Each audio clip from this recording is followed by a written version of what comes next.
അത് സ്ക്രൂഡിൽ തന്നെ മൂന്ന് വർഷത്താണ് വരുന്നത്. വീട്ടിലെല്ലാം ഫസ്റ്റ് പൊട്ടൽ തന്നെ ഞങ്ങൾ രക്ഷപ്പെട്ടു. നിങ്ങൾ എവിടുന്ന് എങ്ങനെ രക്ഷപ്പെട്ട?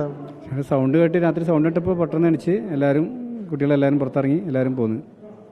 ആ ഭാഗത്ത് എന്താ അവസ്ഥ? മൊത്തം മൂടി ആ ഭാഗത്ത് മൊത്തം ശൂന്യമായിക്കാണ്. മൊത്തം മൂന്ന് പൊട്ട് പൊട്ടി. രണ്ടാമത്തെ പൊട്ടിൽ കംപ്ലീറ്റ് മൊത്തത്തിൽ പോയി. ഫസ്റ്റ് പൊട്ടിൽ തന്നെ വീട് മൊത്തം പോയി. രണ്ടാമത്തെ പൊട്ടിൽ മൊത്തം വീടും വണ്ടിയും കാര്യങ്ങളൊക്കെ അവിടെ ഒന്നുമില്ല, മൊത്തം കാലിയ പുഴയും വീടും ഒരേപോലെ കിടക്കുന്നു. ഇപ്പോൾ നേരത്തെ ഉരുൾപൊട്ടലുണ്ടായിരുന്ന മേഖലയാണ്. ഇല്ല, നേരത്തെ എപ്പോൾ പൊട്ടിയാലും നമുക്ക് അത്ര പ്രശ്നം ഉണ്ടാവില്ല. പുഴയുള്ളതുകൊണ്ട് പുഴയിൽ കൂടെ പോകുന്ന സംഭവമാണ്. ഇത് പ്രതീക്ഷിക്കാതെ ഇപ്പോൾ ഇത്രയും കാലത്തിനിടക്ക് ഒരുപാട് വർഷത്തിനിടക്ക് ഇങ്ങനെ വന്നത്. ഈ ആദ്യത്തെ ഉരുൾപൊട്ടലുണ്ടായപ്പോൾ നിങ്ങൾ അറിഞ്ഞു? ഇല്ലില്ല. അത് പെട്ടെന്ന് സൗണ്ട് കേട്ടപ്പോൾ ഞങ്ങൾ അനിച്ച് എല്ലാവരും പുറത്തോട്ട് ഓടി. അങ്ങനെയാണ്. രണ്ടാമത്തെ പൊട്ടാട്ടുമ്പോൾ ഞങ്ങൾ സ്ഥലത്തിൻ്റെ മുകളിലോട്ട് കയറിയിരുന്നു. അപ്പോഴാണ് ഞങ്ങളൊക്കെ രക്ഷപ്പെട്ടത്.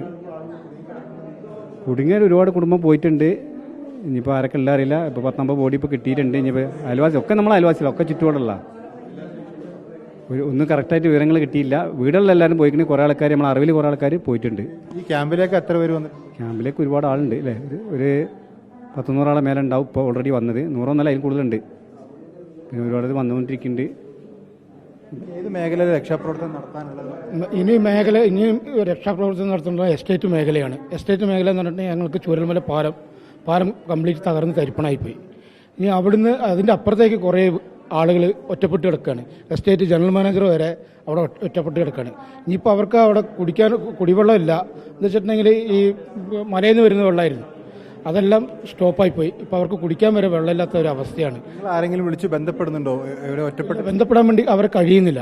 എന്താ വെച്ചിട്ടുണ്ടെങ്കിൽ അവരൊക്കെ ഒക്കെ മൊബൈൽ ഓഫായിട്ടും മറ്റേതായിട്ടും ഒക്കെ നിൽക്കുകയാണ്. അതായത് മെനഞ്ഞാന്ന് തൊട്ടിട്ട് ഈ മഴ ശക്തമാണ് അവിടെ. മെനഞ്ഞാന്ന് രാത്രി തന്നെ മഴ വന്ന് കുറേ ആളുകൾ നമ്മൾ അവിടുന്ന് മാറി വന്നു കഴിഞ്ഞു. പിന്നെ മഴ കുറഞ്ഞപ്പോൾ വീണ്ടും വീടുകളിലേക്ക് പോയതാണ്.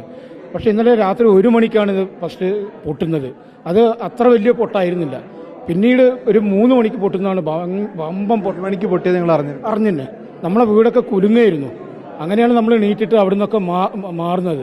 നമ്മൾ ഭാര്യയൊക്കെ കൂടി. ആദ്യത്തെ പൊട്ടിൽ മാറാൻ പറ്റിയവരൊക്കെ രക്ഷപ്പെട്ടിട്ടുണ്ട്. ആദ്യത്തെ പൊട്ടിൽ മാറാൻ പറ്റിയവരൊക്കെ രക്ഷപ്പെട്ടിട്ടുണ്ട്. പിന്നെ കുറേ ആളുകൾ അവരെ വീടിൻ്റെ മുകളിൽ നിൽക്കുകയായിരുന്നു. അവരെ വീടിൻ്റെ മുകളിൽ നിന്നതിന് ശേഷം പിന്നെയാണ് 2-3 മണിക്ക് ഉള്ളിൽ രണ്ടാമത്തെ പൊട്ട് വരുന്നത്. ഭയങ്കരമായിട്ടുള്ള പൊട്ടാണ്. ആ പൊട്ടിലാണ് ഏകദേശം മൊത്തം തകർന്നു വരുന്നത്. അപ്പോൾ എൻ്റെ വീടിൻ്റെയൊക്കെ എത്രയോ താഴെയായിരുന്നു പുഴ.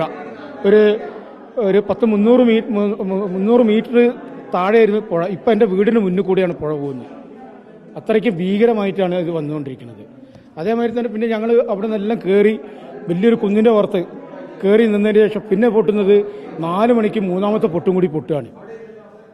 ഇപ്പോൾ 6 മണിക്ക് നമ്മൾ രക്ഷാപ്രവർത്തനം നടത്തിക്കൊണ്ടിരിക്കുന്ന സമയത്ത് തന്നെ ചെറിയൊരു പൊട്ട് പൊട്ടിയിട്ട് പിന്നെയും വെള്ളം വരികയാണ്. അപ്പോൾ എസ്റ്റേറ്റ് മേഖലയിലുള്ള ആളുകളാണ് ഒറ്റപ്പെട്ട് കിടക്കുന്നത്. അവരെ രക്ഷിക്കാൻ അവിടെ ഒന്നില്ലെങ്കിൽ ഹെലികോപ്റ്റർ അങ്ങനെയുള്ള സംവിധാനങ്ങൾ ഉണ്ടെങ്കിൽ മാത്രമേ അവർക്ക് ഭക്ഷണ സാധനങ്ങൾ അവരെ ഇങ്ങോട്ട് തിരിച്ചു കൊണ്ടുവരാനും കഴിയുള്ളൂ. അവിടെ സേഫാണ്.